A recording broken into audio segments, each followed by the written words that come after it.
बात पानीपत की है। बहुत ही मशहूर जगह है और इसी पानीपत में 5 सितंबर की शाम एक लाश मिलती है। पानीपत में एक जीटी रोड के पास गौशाला मंदिर है। उसी मंदिर के प्रांगण में एक जली हुई लाश थी और अजीब बात यह थी कि लाश पूरी नहीं जली थी, सिर्फ उसका चेहरा जला हुआ था। और उससे भी ये बात बड़ी थी कि एक तरफ चेहरा जलाकर उसकी आइडेंटिटी को मिटाने की कोशिश की गई थी ताकि पहचानी ना जा सके, लेकिन दूसरी तरफ वहीं लाश के इर्द गिर्द कुछ सामान भी पड़े थे। किसी शख्स ने पुलिस को इस लाश के बारे में जानकारी दी। पुलिस की टीम मौके पर पहुंची, लाश को कब्जे में लेकर हॉस्पिटल भेज दिया। अब आसपास के जगहों की उसने निगरानी की, तलाशी ली। पुलिस को मौके से कुछ चीज़ें मिली। एक मोबाइल मिला, आधार कार्ड मिला, एक कॉलेज का आईडी कार्ड मिला। ये जो कॉलेज था ये वहीं पानीपत का एक कॉलेज है, आर्या कॉलेज। और इस आइडेंटिटी कार्ड पर एक लड़की का नाम लिखा हुआ था और वो नाम था ज्योति। बीए 3rd ईयर की स्टूडेंट थी ज्योति। अब कॉलेज का नाम, आधार कार्ड, आईडी, एक मोबाइल, ये इतनी सारी चीज़ें काफ़ी थी कम से कम ये अंदाज़ा लगाने के लिए कि शायद जिसकी लाश है उसका नाम ज्योति है। फिर भी पुलिस कंफर्म होना चाहती थी। पुलिस ने ज्योति के घर वालों को खबर दी और उनको ये सारी चीज़ें दिखाई। उनका रो रो कर बुरा हाल, क्योंकि बेटी शाम को कॉलेज से घर आना था, वो वाकई पहुंची नहीं थी, गुम थी। और इधर पुलिस कह रही कि एक लाश मिली और ये ज्योति की लाश है। अब पुलिस वालों को लाश का जो चेहरा वो घर वालों को दिखाना था, उन्होंने दिखाया। हालांकि चेहरा लगभग जला दिया गया था, लेकिन कपड़ों से और बाकी चीज़ों से घर वालों ने ये कहा कि उनकी बेटी ज्योति की लाश है।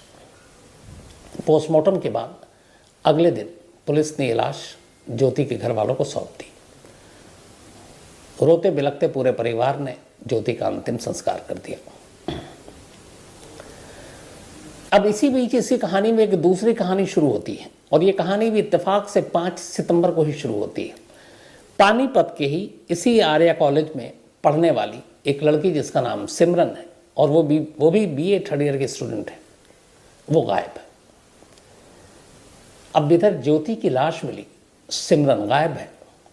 सिमरन के घर वाले परेशान। वो रात तक जब घर नहीं पहुंची, उन्होंने इधर उधर तमाम दोस्तों से टटोरा, पूछा, तो उन्हें यह भी पता चला कि एक ज्योति भी गायब है।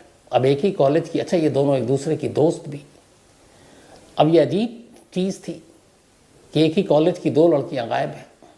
शाम तक एक लड़की की लाश मिल गई ज्योति की, अब सिमरन गायब है। सिमरन के घर वालों को अब तमाम बुरे बुरे ख्याल आ रहे हैं कि जो ज्योति के साथ हुआ कहीं सिमरन के साथ तो नहीं हो जाएगा। जितने दोस्त तमाम वो लोग भी परेशान। अब इधर मतलब एक अजीब केस की शहर की 2 लड़कियां गायब, एक की लाश मिली है और दूसरी का कोई पता नहीं है। पुलिस के लिए भी मामला बड़ा सरदर्द कि ये क्या कनेक्शन है इन दोनों लाशों के, ये दोनों की गुमशुदगी और एक की लाश की बरामदगी में। खैर पुलिस अपनी तफ्तीश करती रहती है। 5 सितंबर के बाद 6 सितंबर को अंतिम संस्कार हो जाता है।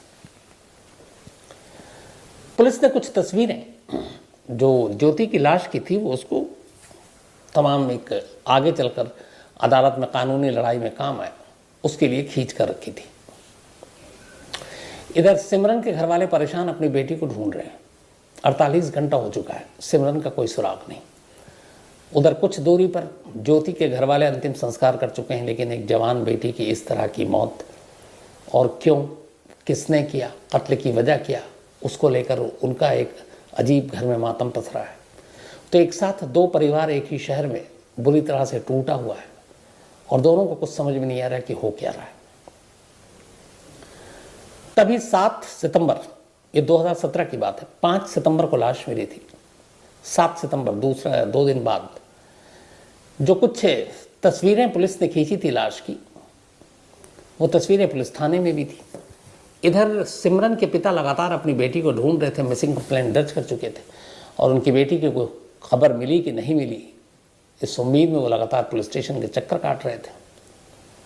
अब वो चक्कर काट रहे थे तभी वो थाने में आए 7 सितंबर को और इत्तेफाक से अब इसी केस पर बात हो रही है। एक पुलिस वाले ने उन्हें ज्योति की लाश की तस्वीर दिखाई। अब जब ज्योति की लाश की तस्वीर दिखी, चेहरा लगभग जल चुका था, लेकिन फिर भी कुछ कुछ बचा हुआ था जिसको आप देख सकते थे। ज्योति की लाश की तस्वीर को देखकर सिमरन के पिता अचानक चौंक उठे। उन्होंने कहा, यह कैसे हो सकता है? पुलिस वाले ने पूछा, क्यों, आप चौंके क्यों? उन्होंने कहा, यह लाश ज्योति की नहीं हो सकती, ये पता नहीं ऊपर वाला ऐसा ना करे कि ऐसा हो, बट मुझे लग रहा है ये सिमरन है। अब इधर पुलिस वालों को मतलब सर चकरा गया कि ये क्या कह रहे हैं। वो कह रहे हैं, हाँ, जो आपने पूरी तस्वीर दिखाई है उसमें बेशक ये कपड़े कभी मैंने सिमरन को पहने हुए नहीं देखे जो इस लाश ने पहन रखे हैं, लेकिन इसका चेहरा, इसके कान, कुछ ऐसी चीज़ें हैं जिससे मुझे लग रहा है कि ये सिमरन है, पर भगवान न करे कि ऐसा हो। वो पुलिस वाले से ये भी कह रहे हैं। अब पुलिस को लगा कि ये क्या मामला है। एक ज्योति की लाश मिली थी, उसका अंतिम संस्कार हो चुका है। अंतिम संस्कार के अगले दिन अब सिमरन के पिता, जिनकी बेटी गायब है, वो ये कह रहे हैं कि ये मुझे डाउट है कि ये ज्योति नहीं सिमरन है। सवाल ये कि अगर सिमरन के पिता उस फोटो को देखकर कह रहे हैं कि ये मेरी बेटी की तस्वीर है, तो ज्योति के घर वालों ने उस तस्वीर को देखकर कैसे एक्सेप्ट कर लिया कि ये ज्योति है? वो भी डाउट कर सकते थे कि ये किसी और की लाश है। यहीं से पुलिस को मामले में कुछ गड़बड़ लगा। पुलिस ने कहा कि अब इन दोनों केस को एक साथ जोड़कर इसकी जांच होनी चाहिए। अब जब पुलिस ने तफ्तीश शुरू की तो इसी दौरान पता चला कि उसी पानीपत से एक लड़का गायब है, उसका नाम कृष्ण है। अब चूंकि जब ज्योति की लाश मिली, पुलिस तफ्तीश कर रही थी कि तमाम कौन कौन दोस्त हैं, तो बहुत सारी ज्योति की दोस्त से भी बात हुई। तो उस दौरान में भी एक दोस्त का नाम आया था कृष्ण का। अब पुलिस ने कहा कि चलो कृष्ण से कुछ जानकारी मिले, लेकिन कृष्ण गायब। उनके घर वालों ने बताया कि वो भी 5 तारीख से गायब है। अब पुलिस ने कहा कि ये क्या चीज़ है, 5 को ज्योति की लाश मिलती है, 5 को सिमरन गायब हो गई, 5 से कृष्ण भी नहीं मिल रहा है। अब ये लगा कि यहाँ 2 लड़कियाँ, एक की लाश मिली है, गायब है, एक लड़का गायब है। पुलिस को डाउट हुआ कि एक और लड़का गायब हो सकता है, यानी कुल 4, 2 लड़की 2 लड़के। अब पुलिस ने इसकी तफ्तीश शुरू की तो पता चला कि और कोई लड़का गायब नहीं है। लेकिन तफ्तीश करते करते आखिरकार, अब चूंकि सारे दोस्तों के इर्द गिर्द कहानी घूम रही है, पुलिस को एक शख्स मिलता है, मंजीत। अब चूंकि ज्योति की मौत और सिमरन की गुमशुदगी शहर में चर्चा का विषय था, लोग बात कर रहे थे, और दोनों स्टूडेंट। तो पता चला कि जिस कॉलेज में कृष्ण पढ़ता है, कृष्ण वहाँ के एसटी कॉलेज में पढ़ रहा था, और ये भी बीए 3rd ईयर का स्टूडेंट था जो गायब था। और मंजीत नाम का एक लड़का भी इसी एसटी कॉलेज में पढ़ रहा था, और वो भी बीए 3rd ईयर का स्टूडेंट था, यानी कि वो कृष्ण को जानता था। तो अब चूंकि दोस्त और कृष्ण गायब, मंजीत तमाम दोस्तों के साथ पुलिस ने उससे पूछताछ की, तो उसने एक बड़ी चौंकाने वाली जानकारी दी। उसने कहा कि मुझे कृष्ण ने 5 सितंबर को जीटी रोड पर गौशाला मंदिर में बुलाया था, एक प्ले का रिहर्सल करना था। अच्छा, ये लोग कॉलेज में पढ़ाई के साथ साथ प्ले और इन सारी चीज़ों में हिस्सा लिया करते थे। तो पुलिस ने पूछा कि तुम गए क्यों नहीं? अब फिर इधर पुलिस को याद आया कि उसी गौशाला मंदिर के कंपाउंड से ही ज्योति की लाश मिली थी, और मंजीत को भी उसी गौशाला मंदिर में बुलाया था, वो भी कृष्ण ने, जो खुद गायब है। तो उसने बताया कि हाँ, हमें एक रिहर्सल करनी थी, लेकिन मैं लेट हो गया, कॉलेज में कुछ और काम था, फिर घर पे काम था, तो मैं लेट पहुंचा। मैं थोड़ा लेट जाने के बाद जब मैं गौशाला मंदिर पहुंचा तो देखा वहाँ ताला लगा हुआ है और कोई था नहीं। मैंने कृष्ण को फ़ोन किया, उसका मोबाइल बंद था, मैं लौट आया। अब पुलिस को ये कहानी बड़ी अजीब लगी। एक तो 2 लड़कियां, जिसमें एक की लाश, एक गुम, दोनों एक कॉलेज की। इधर एक ही कॉलेज के 2 लड़के, कृष्णा गुम, और मंजीत को उस दिन प्ले में बुलाया गया और वो लेट पहुंचा, और वो अपने घर पे सही सलामत है और जिंदा भी है। इन चारों का आपस में कनेक्शन क्या है? अब पुलिस को लगा कि इस कहानी को समझने के लिए सबसे ज़रूरी है, क्योंकि सिमरन के घर वालों ने एक शक पैदा कर दिया था कि ये लाश उनकी बेटी की है, ज्योति नहीं है। और ज्योति के घर वाले कह रहे थे कि नहीं, जो सारे कपड़े पहन रखे थे, जो आई कार्ड था, जो मोबाइल था लाश के पास से, वो सब कुछ ज्योति का था। तो उनके पास शक करने की कोई गुंजाइश नहीं हुआ। अब पुलिस ने कहा कि सिमरन मिसिंग है, ज्योति की लाश मिल चुकी है और कृष्ण गायब है। तब कृष्ण और ज्योति की कुंडली को खंगालते हैं। अब पुलिस ने तमाम दोस्तों से दूसरे तरीके से पूछताछ शुरू की। कुछ ज्योति के पड़ोसियों से पूछताछ शुरू की, कुछ कृष्ण के पड़ोसियों से पूछताछ शुरू की। और इन सब से पूछताछ के बाद पुलिस को एक जानकारी मिली। इस जानकारी को लेकर पुलिस की एक टीम शिमला पहुंचती है। शिमला के एक होटल का उनके पास पता था। पुलिस की टीम सीधे होटल के अंदर दाखिल होती है। उन्हें रूम नंबर भी मालूम नहीं था। वो घंटी बजाते हैं, दरवाज़ा खुलता है। सामने ज्योति खड़ी थी और ज्योति के पीछे कृष्ण खड़ा था। जिस ज्योति का घर वालों ने अंतिम संस्कार कर दिया कुछ दिन पहले, वो ज्योति पुलिस के सामने थी और पुलिस हैरान थी। उधर ज्योति और कृष्ण भी पुलिस को देखकर हैरान थे। अब ये दोनों पुलिस के मेहमान थे। उन दोनों को पुलिस की टीम गाड़ी में बिठाती है और अपने साथ पानीपत लाती है। रास्ते में ही दोनों पूरी अपनी कहानी सुनाते हैं। ज्योति आर्य कॉलेज में बीए फाइनल ईयर के स्टूडेंट थी और कृष्ण एसडी कॉलेज में बीए थर्ड ईयर का स्टूडेंट था। कॉलेज आने जाने के दौरान दोनों की मुलाकात हुई, नज़रें मिली। धीरे धीरे दोनों में प्यार हो गया। प्यार लंबा चला। दोनों अपना घर बसाना चाहते थे। ज्योति ने अपने घर वालों से बात की, लेकिन दोनों की बिरादरी अलग थी। और आपको पता है, जो बहुत सारे आज भी हमारे देश में ऐसे इलाके हैं जहाँ जात पात बिरादरी बहुत ज़्यादा इसकी अहमियत होती है। तो ज्योति के घर वालों ने इस रिश्ते के लिए साफ मना कर दिया। उधर कृष्ण भी ज्योति से शादी करने पर अड़ा था। कृष्ण के घर वाले फिर भी अपने बेटे की इस जिद के आगे झुक गए। उन्होंने कहा हमें कोई ऑब्जेक्शन नहीं, लेकिन ज्योति के घर वालों ने मना कर दिया। अब ज्योति को यह था कि अगर उसने घर वालों की मर्जी के खिलाफ शादी की तो शायद उसके घर वाले उन दोनों को चैन से नहीं जीने देंगे। तो फिर क्या करें? इसी के बाद एक रोज ज्योति और कृष्ण ने एक प्लान बनाया, एक शादी करने के लिए एक खौफनाक प्लान।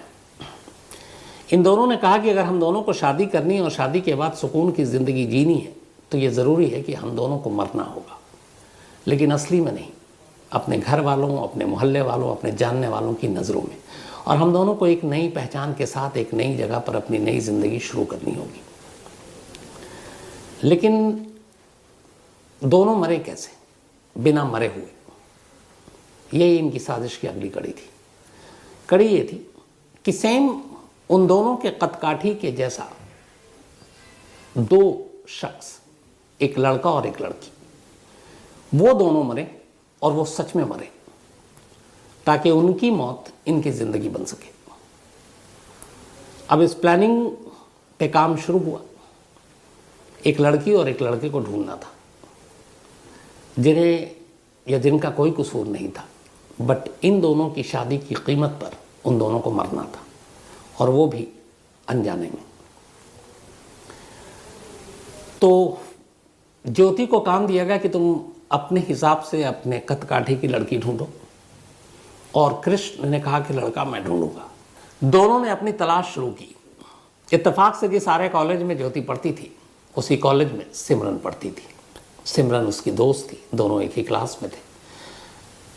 और सिमरन की बदनसीबी ये कि उसकी कदकाठी ज्योति के बराबर थी। ज्योति को लगा कि सिमरन एक तो उसकी दोस्त है और लगभग मेरी जैसी है, मेरी ही हाइट की है, तो अगर सिमरन मरती है तो मैं जिंदा रह सकती हूँ। उसने सिमरन का चुनाव किया। उधर कृष्ण ने अपने कॉलेज में ढूंढना शुरू किया और उसकी नज़र जाकर पड़ी मंजीत पर। मंजीत उसी के कदकाठी का था और उसका जानने वाला था। और सबसे बड़ी बात यह कि वो उसके प्ले में काम किया करता था। ये लोग एक साथ ड्रामा किया करते थे। अब दोनों का काम हो गया, दोनों ने शिकार चुन लिए। अब आगे का काम था, लेकिन उस आखिरी काम को करने से पहले कुछ और काम करने थे। वो ये कि अब चूंकि इन दोनों को मरना था दुनिया की नज़रों से, अपने परिवार वालों की नज़रों से, कहीं किसी नए शहर में एक नई ज़िंदगी बितानी थी, तो उसके लिए नया नाम भी चाहिए था, नया पहचान पत्र, नया आईडी प्रूफ। हर शहर में नकली फेक अपने यहाँ तो आधार भी मिल जाता है। तो इन लोगों ने भी यही किया, एक शख्स को पकड़ा, एक दलाल को, और उसके ज़रिए नए नाम से इन दोनों ने अपना नया आईडी प्रूफ बनाया, तमाम अपने डॉक्यूमेंट्स नए नाम से। अब इनके नई पहचान, नया नाम, सब कुछ इनके हाथ में था। हुलिया चेंज करके तस्वीरें सवेरे भी खिंचाई। अब इन्हें अपना कुछ दिन के लिए हुलिया भी बदलना था। लेकिन उन सब से पहले ये था कि इनके हिस्से की मौत 2 बेकसूर लोगों के हिस्से में आनी थी।